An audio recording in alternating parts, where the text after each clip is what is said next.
Okay, everybody, welcome to another episode of the Open Source Entrepreneur. I am Casey Green, and not always, this is my beloved co-host, Jimmy Norlander. What's up, Jimmy, how's it everyone? going? Living the dream. How about yourself? Oh, I'm doing fantastic, thank you. Well, I want to get right into it tonight, and this is one of my favorite episodes, or one of my favorite things that we do on our podcast. It's the take it or leave it. Now, this one is brought to you by an unexpected trip to the supermarket that we took last night. So we went to the supermarket to get some stuff for my daughter who's having a girls' night. We walked in and there was like a row, like a massive row down at the Macy's of like Easter candy. So it got me thinking, like, how much do people actually spend on Easter on candy? So I came back, did a quick Google search. Do you know what we spent in 2024 on Easter candy? 5 billion. Oh, not bad. 3.1 billion. So Jeez that's the Louise. second largest candy holiday, followed obviously by Halloween. But $3.1 billion on candy in 2024. They're expecting it to go up a little bit this year. Uh, Here's my question, Jimmy. I'm a sucker for some good Easter candy. So, and I'll tell you why in just a minute, but are you going to take or leave the delicious Easter candy that comes out this time of year? I know it's very trivial compared to some of the things that we've had in the past, but are you taking or leaving the Easter candy? Like taking on the money spent or just taking it in general? No, just are you consuming Easter candy? Oh, Are you suckered into it like I am? I'm consuming it no matter what. I don't eat a ton of sweets, but there's certain holidays where you just have to give yourself that, like the jelly beans, whatever comes with it, you got to take it. Yep, I agree. I take it 100%. Here are the two, for me, non-negotiable candies that must be consumed during Easter. Like, have to. Number one, the Reese's peanut butter eggs, the big ones, like the oval shaped ones. There is something about the chocolate to peanut butter ratio on those that far is far superior than just like a regular Reese's Pieces. But like peanut butter cup, that's hard to say. You have to consume on a minimum at least three of those during the Easter time frame. By the way, also the one at Christmas, the tree is not bad as well. But the Easter egg, so that's a banger. Something about that one, Jim, you have to consume. And the second one is a no-brainer. It is, of course, the Cadbury mini eggs. Yes, Those yes. must be consumed at Easter time. There's something about those that just hits just right in the springtime. Those are my two non-negotiables when it comes to Easter candy. Now, this might be a completely, I know this will be a complete debate. What about the peeps? Like I can take them or leave them. Usually I leave them. I am a sucker for like the specialty ones that come out every year, like the The s'mores cinnamon ones, or I think I ones saw like or a Snickers or something. Yeah, like I'll try one, but for me, like I don't necessarily need them. They probably would be really good on like a s'mores do thing though, like as a they're marshmallow. really good on Yeah, that. So that would be good. Whew, man. All right. Well, we're getting off to a delicious start. Let me jump into the quote of the week and get your take on this, Jimmy. The quote of the week comes from James Gordon, not James Corden, but James Gordon, and he says, "It's not that some people have willpower and some don't. It's that some people are ready to change and others are not." yeah, I mean, you can't have change unless you want it, you Okay. know. And if you look at people when there's any change in their life is because something happened where they wanted that change. It could be a traumatic event, it could be a goal, but if you're just if you don't want it, it's just there. You have to have some type of motivation or desire to do it. Yeah, I agree. It really struck me as I was reading that quote. A lot of our decisions are actually just based on what we really want. Do we have the willpower to sustain that decision? You want to start a podcast? Are we going to be willing to do it every single week? You want to maybe lose weight or get stronger? Are you willing to go to the gym and put in the work? You want to hike? My wife and I have a goal to hike Timpanogos here in Utah. And for us, it's like we know we're going to have to hit a certain amount of hikes every week to get ready for that because that's a fairly sizable hike. It's like a 8 or 10 or 12 hour hike that you have to do to get up and back down. And so we know for us, we have to have that discipline to say we're going to do the hikes. We're going to get to a spot where we can summit that and have a good time. And so it's the willpower to make those daily kind of life sustaining and changing decisions. So 100% agree. Some people are ready for the change, others aren't. And what's really difficult is when either as friends or parents or family or whatever, when we see somebody, we're like, oh, this would be a great change for you. If they're not willing to make that change, if they're not willing to be invested in whatever that is, it's never going to work out. Well, they might not even see that there's a needed for a change. So you gotta need it first. Yep, agreed, agreed. All right, well, I don't want to delay any longer. I've actually been looking for Quick what. question, really quick. Do you want Yeah, to announce everyone the big news about the no, podcast? please tell them. The, Apple. We're on all the streaming services, so we should remind everyone, like, hey, if you want to go back and listen, all the platforms that we're on. Yep. So Due to We Casey, let's put that out there. we're on all the major platforms. We have been previously just on Spotify. Today we just got accepted to Apple Podcasts, so we're very excited about that. We should be on Apple Podcast, iHeartRadio, Spotify, wherever you consume your podcasts. Please jump on there, like and follow us, and you'll get updates from us regularly. And hear a bunch of me and Jimmy talking to really cool people about the really cool things that they do that we're super stoked about. So that is a good shout out. We're super stoked to be on Apple Podcasts. But I'm actually really incredibly stoked for our guest today because Oh, when for I came sure. across his side hustle, it was something that I never had envisioned wanting to do for myself. And I even own animals. I'm like, I don't even want to go do it. So the thought of somebody saying, I'm going to voluntarily do this was super exciting. So as I'm reading this, I'm going to pull on Preston. So Preston Barker is a driven entrepreneur. He was born and raised in Vernal, Utah, which is, for those who don't know, it's a ways away from Salt Lake City.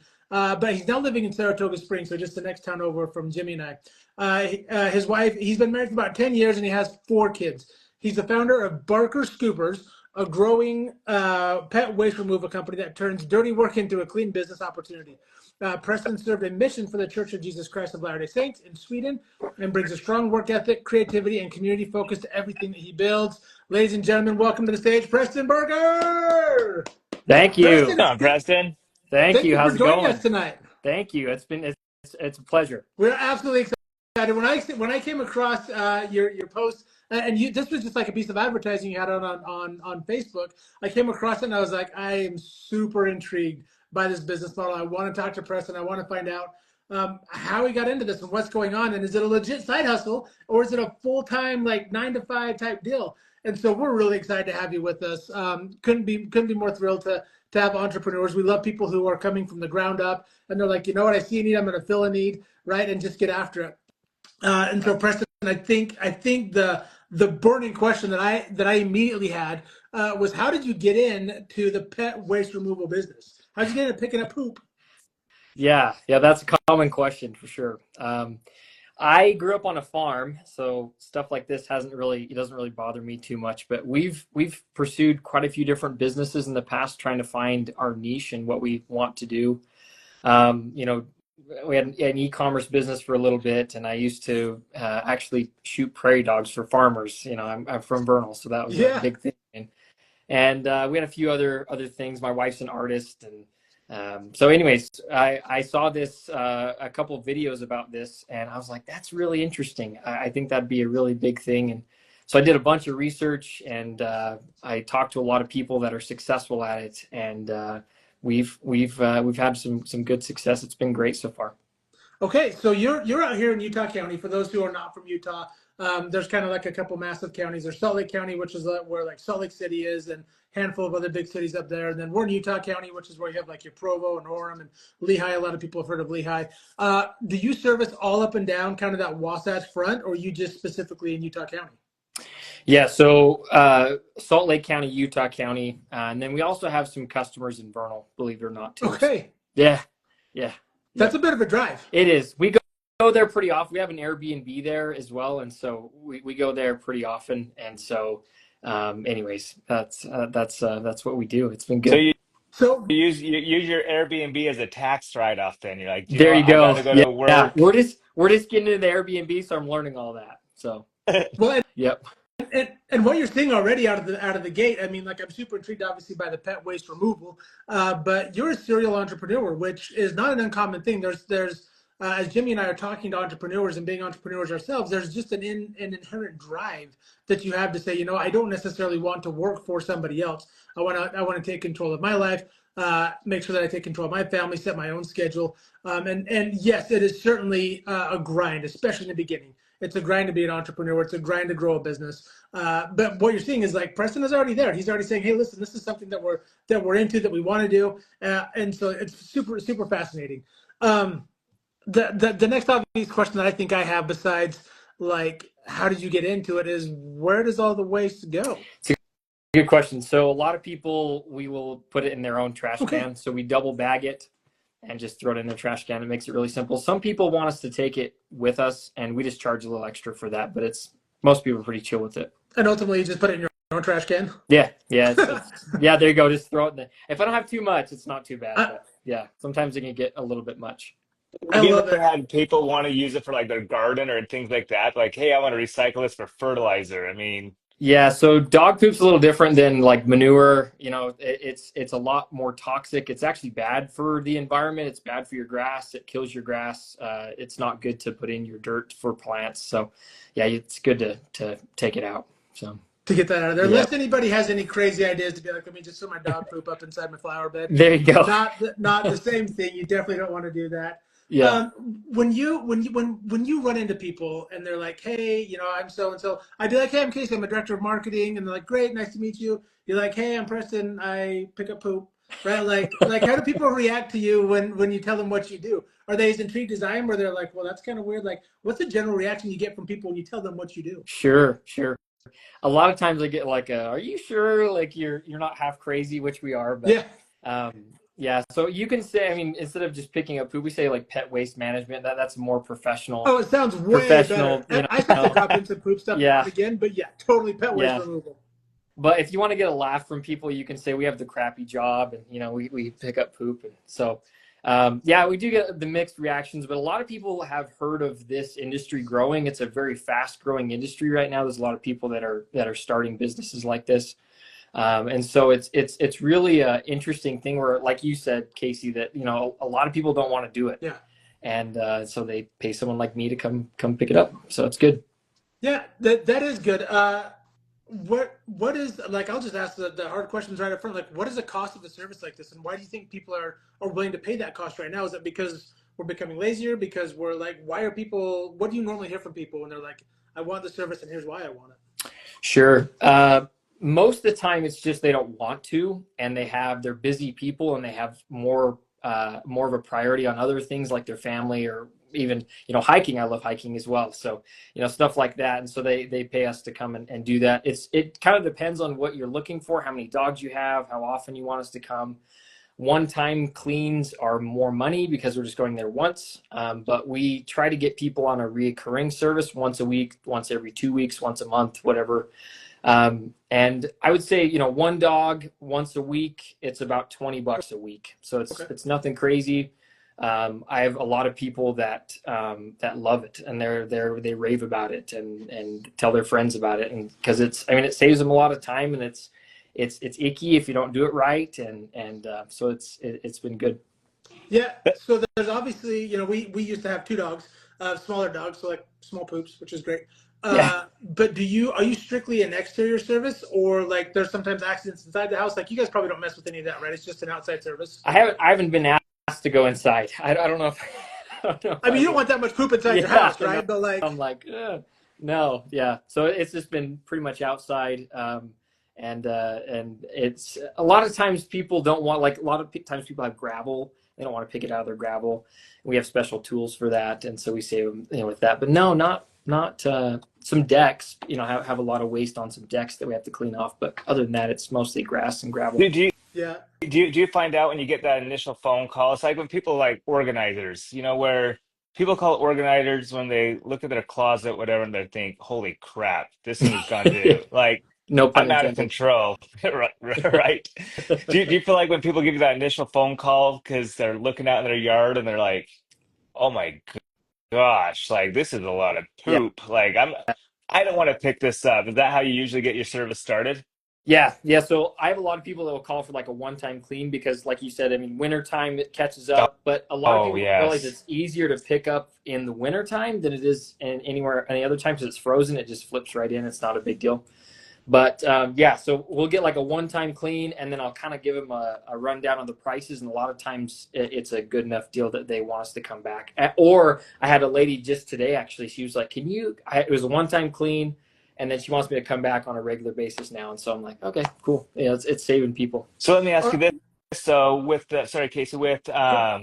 the poop, you go one time clean. You said it's actually bad for your garden.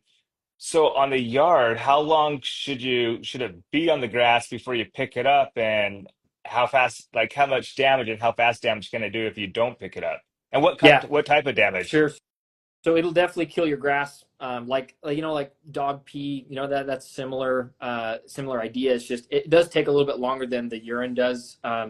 But yeah, I would say, I mean, I recommend people having me come at least once a week or once every 2 weeks. That's a pretty good. If you wait once a month, it can kind of get overwhelming and it can start to kill your grass, I would say, within a month. I love it. Yeah. So Yeah. how do you go about? I'm intrigued by the market. So I'm a marketing director. I'm intrigued to know the marketing side of this. How do you go about reaching out to new clients? What's your marketing strategy look like to get going? Because really, $20 a week, like not only buying time back, but like just from a service perspective, is not incredibly No, expensive.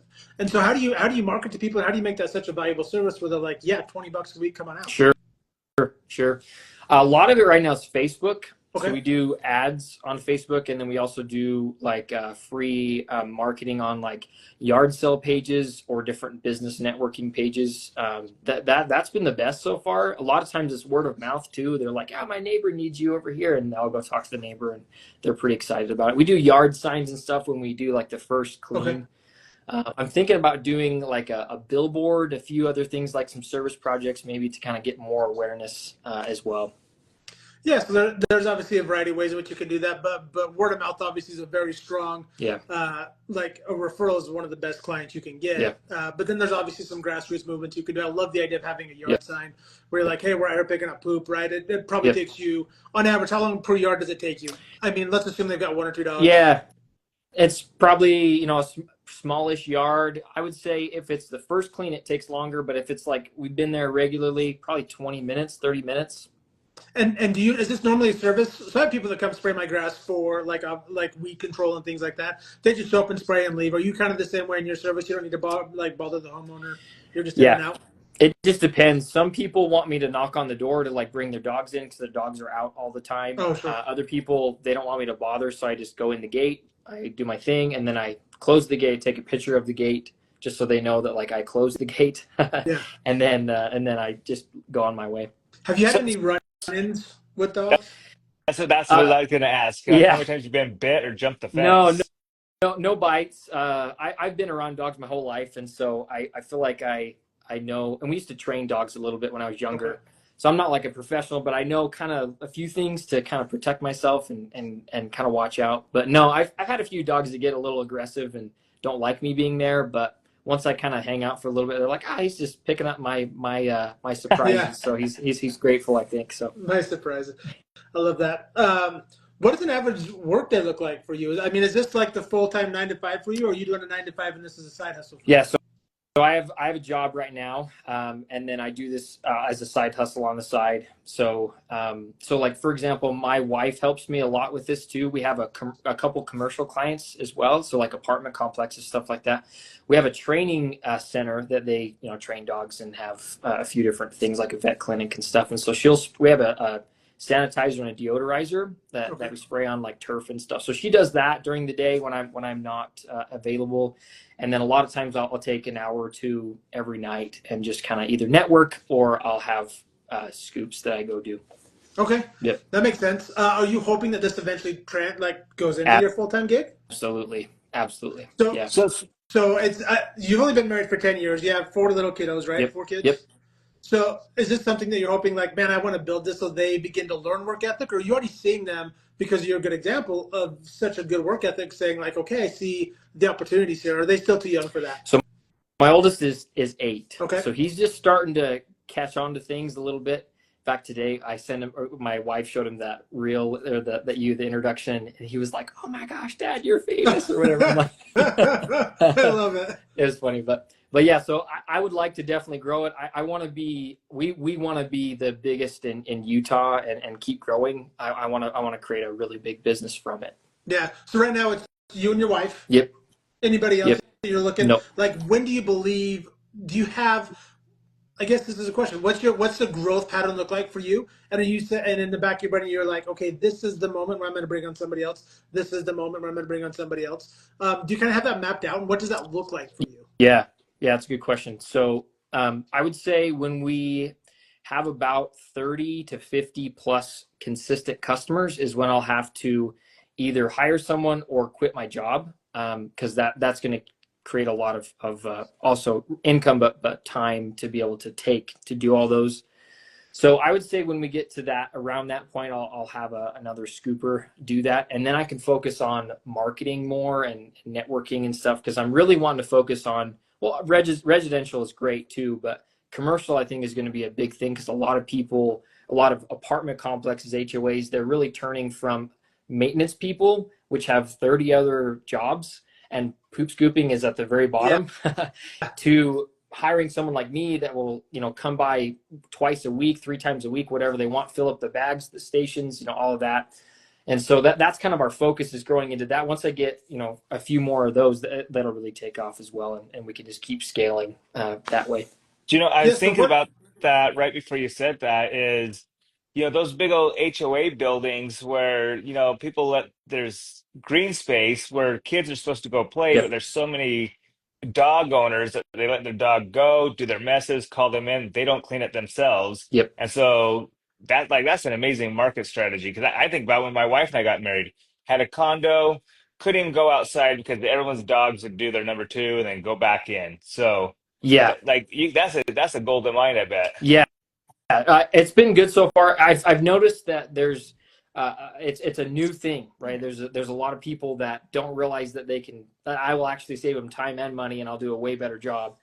And so it's a new thing. I'm trying to just get more awareness out of that, because a lot of people have a maintenance person, but I mean, you look on Facebook long enough and you go into any community page that accepts dogs, and a lot of times people are complaining about dog poop, and like there was one the other day I saw of a girl that she stepped in it and someone else's, dog waste. And it's like, yeah, people are lazy, I feel, and myself included, but it's like, I feel like that is going to be a big deal for sure So to get. what's the price range between that, a commercial and then residential? Yeah, it's definitely more.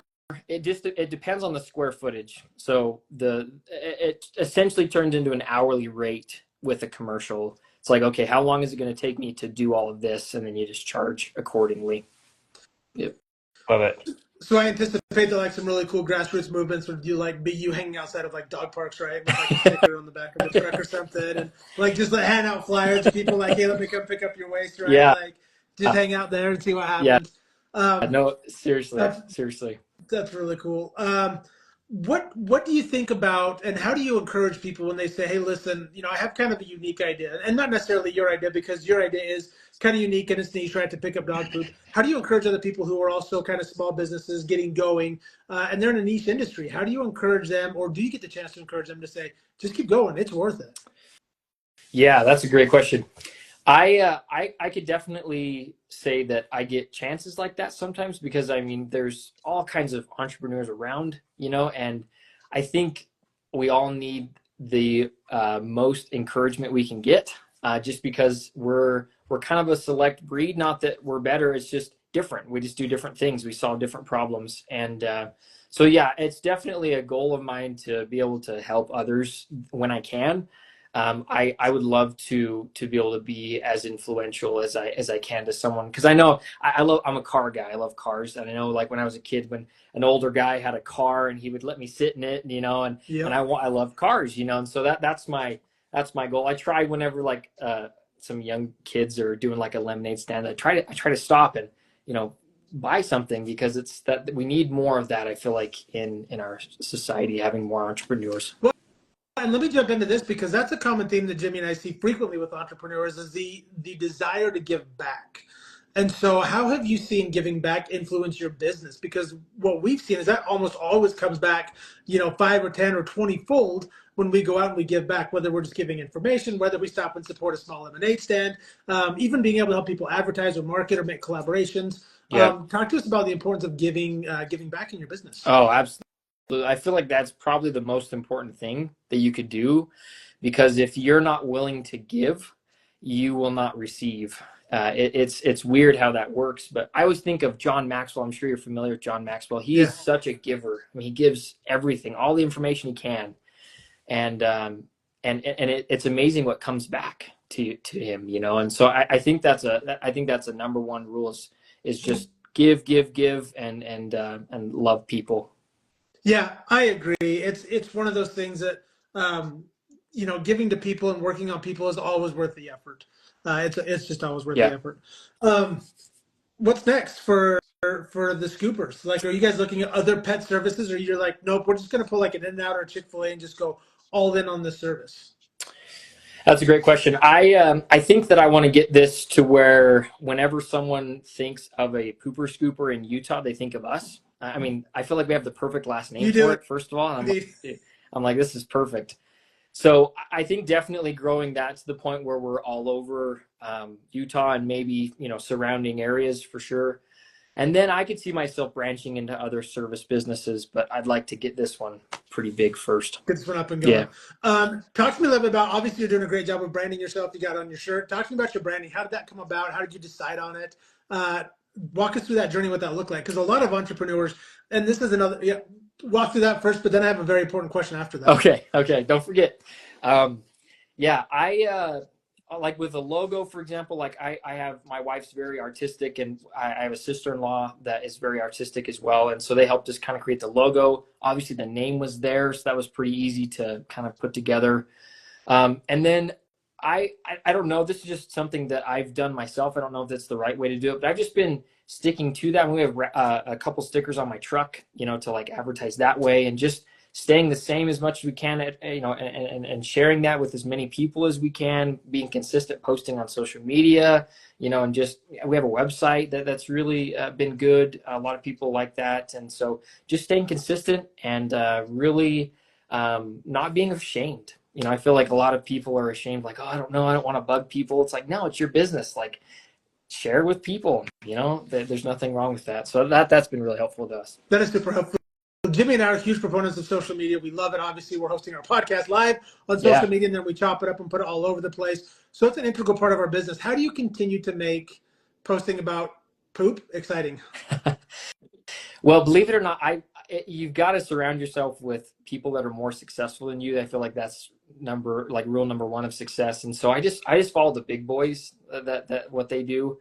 And a lot of times the thing that sticks out the most is, me or my wife or my kids in a Barker scooper shirt with a dustpan and a rake in front of our truck. And that seems to be the best because it's very inviting, very personal. That seems to work the best. I've done other things too with, see if you can see the dog poop in the grass, and it's okay, but it doesn't work as well as the personal connection, Yeah. Yeah, I get it. It's one of those things that Jimmy and I test and try. As somebody who loves social media, I've been doing, part of me coming up through marketing was been doing social media for years. And it's just about trying and testing. And so I get really frustrated when people give up on social media as a marketing effort because something didn't work, right? Because you only got a handful of views. The objective for me about social media is always to look and say, that didn't work, this one did, why? And to look at it analytically and say, how can we improve? How can we do the thing that worked more often? But people are far too quick to give up on organic social media, far too quick. There are clips that Jimmy and I post that, and again, we're just out here having fun, talking to entrepreneurs, right? We'll post some clips that go really, really well, but they'll continue to get views and views and views. I'll look at a post that I posted the day before, maybe it got 25, 30 views, but I'll look the next day and somehow it's gone to like 400, 500, 800, 1,000, right? It just boosts overnight for no apparent reason. And so I think the juice is always worth the squeeze when it comes to social media. And it's one thing that people dismiss far too often. And so kudos to you for saying, hey, like, I know that posting with my family works. I know that maybe just posting your art doesn't work. Right. But now you get to get creative and say, okay, how do we make it so that people are even more intrigued about my services, which is really cool. Yeah. Now this is Reels what, are this is the one important thing. too. What's that? I said reels are important too. I found if you do a little short video of a time lapse of you picking things up or spraying, that's also a really great thing. That's important to have fun. Yeah, for sure. There's a guy that I follow that his whole shtick is like cleaning up overgrown yards, and that guy gets, I'm sure he at this point in the ballgame, he makes more on like the yard cleanups than he does like actually like mowing yards. Because he just gets millions and millions of views of like befores and afters. It's really, really cool. So I think you're right. Like your reels, like spot on, right? Like your time lapses, really, really cool. This is the thing I was going to ask, and this is what a lot of entrepreneurs actually get stuck on. It's the concept of having to have something perfect before you just start going. I think so many people want to be an entrepreneur. They want to do something, but they say it's not perfect. I can't go. Talk to me about the importance of just going, of taking imperfect action. How has that been beneficial for your business? Yeah, you said it. Imperfect action is better than better than perfect inaction, right? So it's you want to make sure you're acting, even though it's not perfect, so that you can grow. I think that is. I have a friend that actually is doing the same type of business that we do, and he's very reserved. He just kind of has to make things good, perfect, and that's fine. You want to make it as good as you can, but you will not get the traction as well, I've found, because you're getting ready to get ready. Yeah. And so getting it done is better than having it perfect. Well, Well, yeah, I agree 100%. And really, you're going to learn lessons at a faster rate if you're out there doing the things. Right. You're going to find out what works and what doesn't work, and it's going to accelerate your business exponentially. There's this book that I happen to have on my desk. Jimmy, I always happen to have a book on my desk that is like relevant to what we're talking about. But this book, Linchpin, is amazing. It's by Seth Godin, and it talks about the importance of shipping, right? Like you only make money when you ship your product. You can have it sitting on the back shelf. You can work on it and work on it, work on it, but you're only going to learn lessons and make money when you ship your product. And everybody, by and large, everybody has a product they're shipping, right? Whether you're out there finding customers and cleaning up yards, you're shipping that, right? Whatever your business is, you're shipping something, and taking that imperfect action and going, Yeah. you will learn exponentially faster than anything else. Yeah, I want to I ask really agree. quick too, with your social media, you said it wasn't perfect at first. When did you start realizing, okay, do you know what? I'm starting to see some views, I'm starting to see some success. Because like Casey said, people post one or two times like, I'm not getting any calls, I'm not getting any views. When did you realize, all right, do you know what? This is the way to market? Yeah. I would say probably it took a few weeks to really get it and kind of learn from the other guys that are doing it as well. But yeah, I don't really change my ads too much because they work pretty well, and so I just kind of rinse and repeat. So yeah, it takes a little bit, but like I said, imperfect action is better than perfect inaction. So that's what's super important. Love it. Yeah, I love that. Jimmy, I actually want you to drop this on Preston. Jimmy is really, really good at networking. Jimmy goes to a lot of events. Jimmy, what would you recommend from a networking perspective for Parker to say, hey, this is how I'm going to get more involved in the community. This is how I'm going to make more connections. What are some things that he can do and that you can pass on to other people, Jimmy, when we're talking about networking and how to become more influential in a certain space? Oh man, I wasn't expecting that question. I That's a know. curveball. I know. This is about Spencer. No, I think with networking, find where it's like you said, like HOAs, you know what I mean? Find those HOAs where they have strict guidelines of poops, parks, city officials. Mhm. See if you can do contract work, 1099 work to do that. Um, those I love how you're going to those condos. And then there's marketing meetings everywhere. There's biz to biz, there's BNI, there's Connect Utah. I mean, there's so many different marketing groups out there that you can just learn relationships that those people always know someone that needs their poop picked up. Yeah, for sure. Well Yeah, said. I love that. It's for me, it's all about connection. It's about connecting people. That's part of the reason we do this, right? Is to meet really neat people, understand really cool business models, but say, hey, listen, if you guys have a need of a service like Preston's, like dial them up, hit them up. Matter of fact, Preston, we're not quite done yet, but like tell people how and where they can find you really quick, and then we'll keep going. Yeah. So easiest way is our website. It's really easy. It's barkerscoopers.com. And we also have, Facebook, Instagram, and we have all of our information on all of that. So perfect. They like visit the website, hit him up on social, DM him. He'll get right back to you. Very responsive to me when I reached out and said, "Hey, do you want to be on our podcast?" Absolutely love the communication that you have. Thank you. About how quickly can you turn a property around? Meaning, if I get a hold of you, if I'm like, "Oh my gosh, I have a party coming up, I do not have time to hit the yard." How quickly Yeah. can somebody get a hold of you and you can show up to their residence to get things taken care of? Well, if they tell me that, like I will be there the same day. You know what I Okay. mean? I will make it work one way or another, or I'll have my wife, do it. She has some flexibility too. But I would say if there's not a huge rush, I'm there within a few days for sure. Just depends on where they are and everything that way, and how big their yard is. It just really depends on all that. Yeah. I love that. How do you manage? Because you said, listen, I can't show up at a moment's notice. Might be a couple days out if we have that leeway. What I find a lot when I talk to entrepreneurs is by and large they're fairly regimented. They've got like a great morning routine, they've got a great evening routine. Things in their life are just kind of set up to operate to work on the business. Talk to us about whether you have a morning routine, a nighttime routine that helps you be very successful in your business, so you have time to like take care of your 9 to 5, be with your family, but also work on Barker Scoops. Yeah, yeah. That's a great question. So I would say my morning routine is a lot stronger than my evening routine. I get up roughly 5 o'clock, something like that. I study my scriptures, and then I will, usually I have a few, exercise things that I do, and then I will usually wait till my kids wake up and, be with them for a little bit, and then I go to work. Now, in the evening, right after work, I don't even come home. I just go and do all the things I need to do with Barker Scoopers. I go visit people, network, emails, whatever. And then I can just come home and be present because I already got my goals, my daily goals done. And then I'll usually, at the very end, after my kids go to bed, I'll spend time with my wife, and we can, plan for the next day, goals, whatever, and then go to bed, hopefully at a decent hour. So.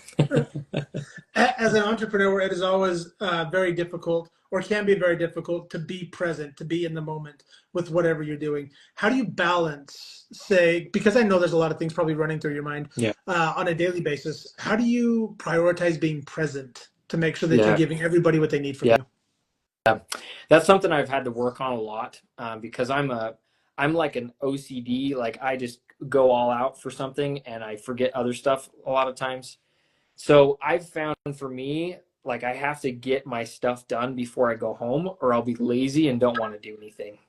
So I make sure that when I'm done with work, I'll go and do my things, and then I'm home, and I'll usually try to put my phone somewhere so I'm not distracted by anything, and we'll do whatever we need to do, and just be in the moment, play games, whatever. That seems to help me a lot. It's just getting it all done so that you're done and you don't have to think about, oh, I need to send this email or whatever later. It's like, no, I'm done. I've done all the stuff I need to do. Yeah, I come home later every day, but I'm present. I'm home. Yeah, I think it's really important. That's something that even, I mean, I've been married for 21 years. Jimmy, I think longer than me, shorter than me, I don't remember. But we've been married for a while. And even still, there's times I have to try to remind myself, like, it's time to put the phone, and I love what you said, Yep. put the phone somewhere else, get it out of the Yep. way. Sometimes I have to like take my watch off so it's not buzzing. Right. There's just a variety of ways in which we can try to stay focused, right? And make sure that we're giving everybody what they need from us. Yeah. Jimmy, how do you, just out of curiosity, Jimmy, how do you try to stay present and focused? Because Jimmy has clinics all up and down the Wasatch Front. He's up in Idaho. He's clear down to St. George. Lots of people needing Jimmy's time and attention, including a very needy co-host. How do you, Jimmy, stay focused on your beautiful family when that time comes? Dude, that's the hardest thing, because sometimes I think we use work as an excuse to get on our phones to get things done, and it's them calling me out. Dad, you're on your phone, Dad, or just me. Kind of like when you get home, just have that mental mindset, like, okay, I'm at least done for an hour. Once the kids go to bed, wife is asleep, then I can do some work. Or it's like Casey and I are knuckleheads at the gym at 4 a.m. My cardio time is when I'm working also, so I can get back to home, just be more present. But even then, some needy co-host at the gym comes and talks to you on the treadmill for like 25 minutes while you're, It's still while you're trying to work marketing, it's out. still working. Wonder who that is. Yeah, I don't know. I don't know who could be doing that. It rhymes with So Yeah. Hasty. yeah, yeah, it definitely does. Jimmy, we're going to come to you for the mental health moment here in just a minute, but before we wrap up, just a few more questions for Preston. Number one, and I don't want you to necessarily give specifics, but what's kind of a range that people can make if they're saying, you know what, like we're just going to say you're going to own Utah, so like this is not a concern, but let's assume there's somebody in Maine, right? And they're like, hey, maybe I should pick up some poop. What's something that they could look and say, okay, this is kind of an average like side hustle type money, but then as it expands, like what do you see the earning potential in this type of a service industry? Yeah, well, I feel like it's unlimited. There's 90 million dogs in America, and about half of the dog owners have no idea this service exists, and so it's definitely an unsaturated market. It's very easy. We made, $1,000 a month our first month, pretty much. It's pretty easy to grow into that. Um, And as far as like a, where you're, kind of replacing your job income, I think, a lot of the people that I've talked with, that's relatively easy within a couple Yeah. years, 100 clients, 200 clients, that's pretty, that'll replace your job income for most people. And then it can just, I mean, it's limitless. There's a lot of people that make a lot of money.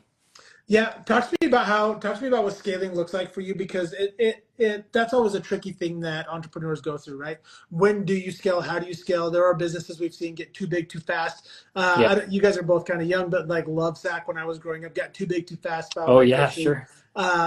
They made a comeback, but how do you avoid scaling inappropriately? Mm. I have a few people around me that have built successful businesses, and so I definitely lean on them. My brother-in-law is a great example. He's a CFO for a company, and so he knows the finances a lot, and so he helps us with our finances, and so he kind of keeps me, because I'm a goer and my wife's a kind of a more conservative, and so he kind of keeps us right in the middle.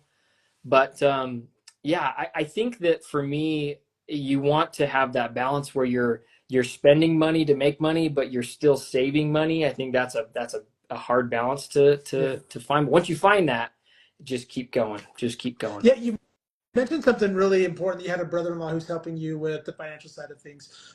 Whether he is a mentor or isn't a mentor, it sounds like you are surrounded by people who you consider mentors. Talk to me about the importance for you of having mentors in your business and in your life. Oh my gosh. I feel like that will help your business be successful or not. I feel like it's that important, with anything. I mean, if you want to have a great marriage, get around someone that's been married for 50 years. You know what I mean? You'll learn a lot quick. And so I have a huge belief of even I guess, I don't know if testimony is the right word, but just I firmly believe in having a mentor is a big deal. Someone that's done what you want to do, because you can't really get to where you want to go unless you have someone that's done what you want to do and is willing to help you. Yeah, and it's really amazing how when you're on the come up in your business, how many people who are not where you want to be are willing to give you advice. And Yes. you're like, okay, Yeah. cool, thank you, but Yeah. like I see you're down here and I'm headed up Yeah. here. But I didn't everybody ask has for an that. Yeah. opinion. Yeah, Yeah. and I always say that like they're like armpits. Everybody has them and they all stink, Yeah. right? And so you really have to pay attention to what you want to take and like implement that in your life. Yeah. My last question, Jimmy, you may have another question you want to drop on him as well. But this is one of my favorite questions, and I didn't prep you for it, so I apologize in advance. But I believe inside of every industry there is a like dirty little secret that is to be had. Mm. Like one of my favorite examples is we had a chiropractor on who says that like people always fart when they're getting adjusted, right? Like what's like the one dirty little secret you found so far, or have you found one when you're out like picking up poop?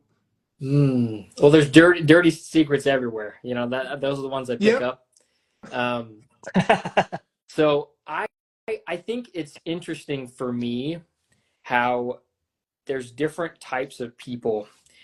And we all have this. We all have skeletons in the closet. And so it's interesting where you have some people where their lawn is immaculate and they want the brown stuff to get off the lawn. And there's other people that just want to have some time back in their life, and their lawn is kind of or their backyard is kind of a mess. And so, no judgment on anyone, but that would say that's a little dirty secret, is just, you get to see, people's, backyard a little bit more, and that can be surprising The stuff sometimes. they try to tuck away. Yeah. Yeah. Definitely I'm like, get did it. you know that was there? Yeah. Definitely get it. Yep. Jimmy, do you have any other questions for our friend Preston? Not a question, it's more of a comment that he's brought up twice, or well, more than twice, several times, and we've noticed with all of our guests, it's been a common thing is he brings up his spouse and how much she's been a big role in this building. She sounds like she literally gets her hands dirty Yep. also. She's willing to do the work, and if you don't have an awesome partner or someone to be there right next to you, it seems like it's kind of hard to succeed with the business.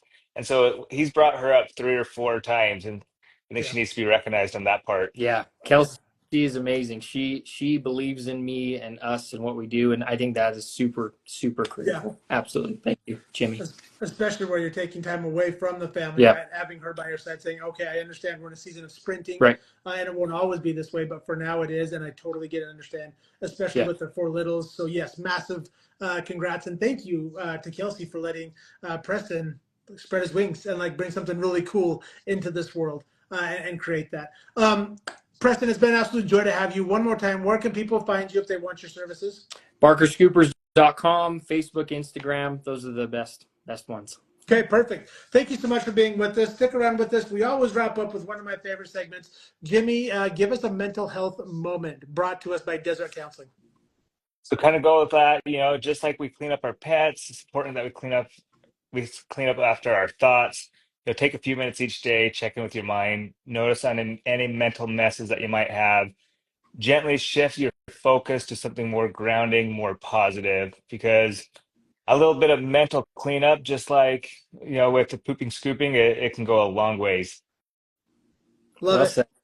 Love it. Thank you so much, Jimmy. Preston, thank you for being with us. Until next week, everybody, have a good night. Thank you. Thanks, guys. See you later.